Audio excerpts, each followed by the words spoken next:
Додека менаџерите на другите автокомпании се надпреваруваат кој попрво ќе најави дека нивните фабрики ќе станат климатски неутрални за 5 или 10 години, Volvo молчешкум веќе го стори тоа. Плански, работејки дури од 2008 година, швеѓаните успеа својата фабрика во местото Торсланда во близина на Гетеборг да ја трансформираат, таа повеќе да не влијае негативно на глобалното затоплување на планетата. При производството во неа повеќе не се регистрира нето пораст на емисиите на стакленичките гасови во атмосферата, кој е резултат на електричната енергија и греењето кои постројката ги користи. Успехот е поголем ако се знае дека таа е најстарата фабрика на Volvo, која е во функција од 1964 година.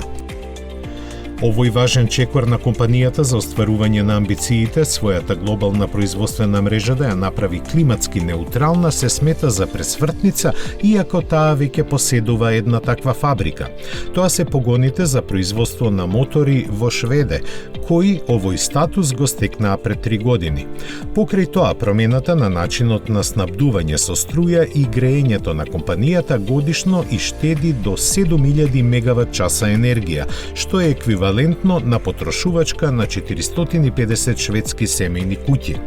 Тоа ги поттикна инженерите на Volvo да се посветат и на надградбата на другите системи меѓу кои и осветлувањето. Тие очекуваат дека нивниот труд ќе доведе до намалување на потрошувачката на енергија по произведен автомобил за 30% и 3 пати поголеми заштети отколку сега. Освен поддршката што за тоа ја имаат во локалните партнери, сега ќе треба да изградат сопствени капацитети за производство на струја од обновливи извори.